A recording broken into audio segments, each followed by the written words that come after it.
I'd like to show you now is what we call a high tensile slip knot. With high tensile wire, if you wrap it in a very small radius, you lose some of the strength of the wire. So what we recommend is a high tensile slip knot, which retains the strength of the wire so it doesn't have an opportunity if you have a severe impact on the downside of the fence, say a vehicle runs into your fence, which is fairly common on rural roads, you have an opportunity not to lose the fence here at the post and have two repairs to make. If they booger up the fence down there, sometimes they don't even mess up the fence depending on how they hit it. But if it does booger up, you just cut a piece out, splice it in, pull it up tight again, you're done. But if you just come around the post and wrap it and don't do anything else, it's possible that the wire may break or come loose. Okay, first thing, Larry, I wanted to show you is you want to take a wire. I'm going to use the second wire. Okay. And I'm going to kind of scooch up the fence because I had a little bit of lean over here on the top. And where I want to make the knot hold on is going to be right basically where it crosses. Okay. Where the wire comes around and crosses itself. It's going to be right there in that little dimple. So what I'm going to do is I'm going to come back around here and I'm going to bend that wire one time. And I'll make a little V. And I take that V and I bend it back and now I have a Z. Okay.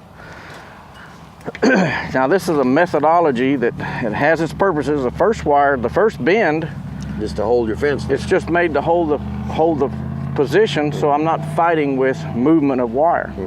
Secondly, I'm going to take this little tail right here in my hand and I'm going to push it up and I'm going to kind of squeeze that little V right there to push the wire up behind itself. And that second loop, guess what it's for? It's for me to put my finger or thumb in there and pull that wire through. Okay.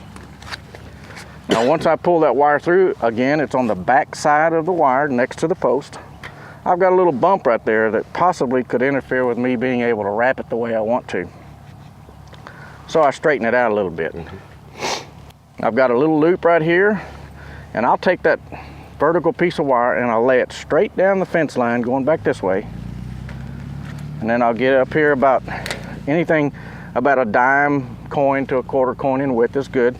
And then I pull it back through this bottom hole underneath. And then as I stand it up, I'm going to make a little L shape in that wire. And what that does for me, that gives me a pull point. Okay. Because if I grab the wire right here, again, it's high tensile. It doesn't always cooperate like a more malleable wire. It's a very stiff wire, so you have to give yourself some leverage. Take that corner right there, and I usually use my thumb, and I'll let it wrap around that other wire. And as you can see, I'll just slide my index finger down there and replace my thumb.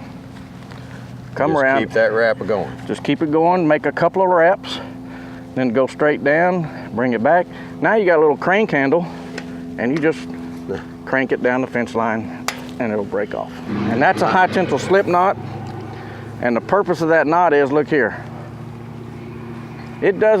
It's not stationary. It doesn't hold itself in one place. So when you have an impact on the fence or the fence is jerking and the pressure is brought to bear right here, if it's just wrapped, it doesn't move and it puts a lot more pressure right there. But this has the ability to move and bounce, and that pressure and all that energy is dissipated in these crimps bouncing up and down in the fence.